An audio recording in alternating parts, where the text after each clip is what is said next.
dan diterima oleh rakyat Indonesia? Kalau orang yang paling ikhlas kepada rakyat Indonesia itu Prabowo. Ikhlasnya seperti apa, Gus? Ya banyaklah. Yang dia bikin itu menunjukkan betapa dia ikhlas betul kepada rakyat Indonesia.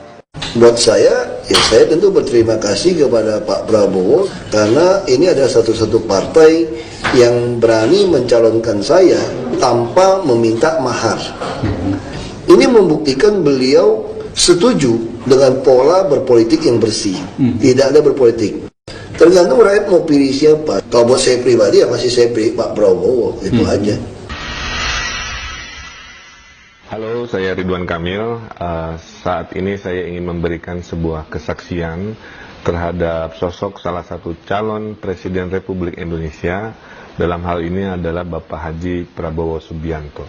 Saya beberapa kali berdiskusi, ngobrol dalam berbagai kesempatan, sehingga saya pribadi bisa memahami isi kepala, isi pikiran, isi hati seorang Prabowo Subianto. Beliau sangat open-minded, mau mendengarkan nasihat dari berbagai pihak, tapi juga punya keputusan-keputusan yang tidak bisa didikte oleh siapapun juga. Dengan kemenangan Pak Prabowo, insya Allah Indonesia akan menjadi negara yang kemah ripah, Allah jinawe. Pemimpin itu harus berjiwa kesatria untuk menjaga agama dan martabat bangsa. Insya Allah itu ada pada diri Bapak Prabowo. Saya mendukung Prabowo Subianto karena Indonesia saat ini butuh pemimpin yang tegas dan ikhlas untuk mengangkat rakyat dari keterpurukan.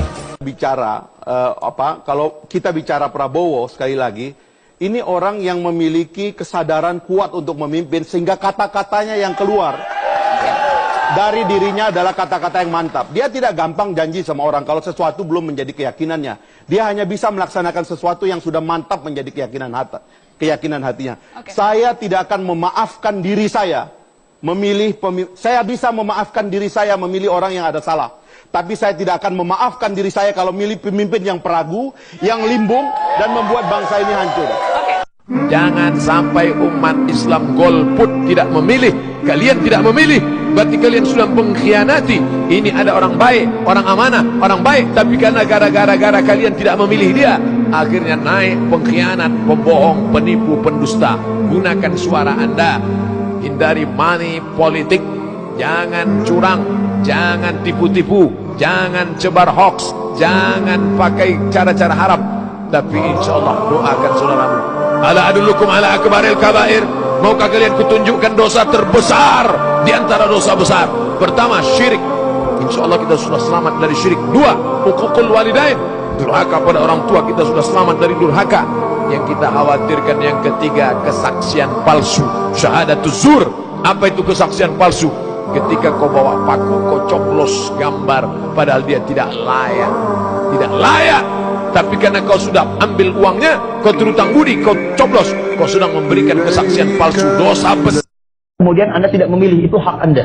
Tapi persoalannya ketika Anda tidak memilih, maka orang liberal ikut memilih, orang sekuler ikut memilih, lesbi ikut pilih, homoseksual ikut pilih. Ketika mereka memilih suara lebih banyak, mereka yang megang kekuasaan. Ketika memegang kekuasaan, kebijakan dibuat. Ketika kebijakan dibuat, apa kemudian dampak selanjutnya? Bukankah ada gambaran dalam agama kita untuk taat pada pemimpin? Sekarang pemimpin Anda misalnya membuat kebijakan yang tidak benar. Disitulah kemudian maldarat akan muncul. Maka dari itu adalah kewajiban kita saat ini adalah menghadirkan suara-suara kebaikan. Perempuan pilih pilihan-pilihan yang mendekatkan kepada Islam, yang dekat dengan maslahat-maslahat keumatan. Begitu dia dipilih, dia buat kebijakan dekat dengan umat. Setelah itulah kemudian sistem akan berjalan menyesuaikan dengan maslahat kehidupan kita.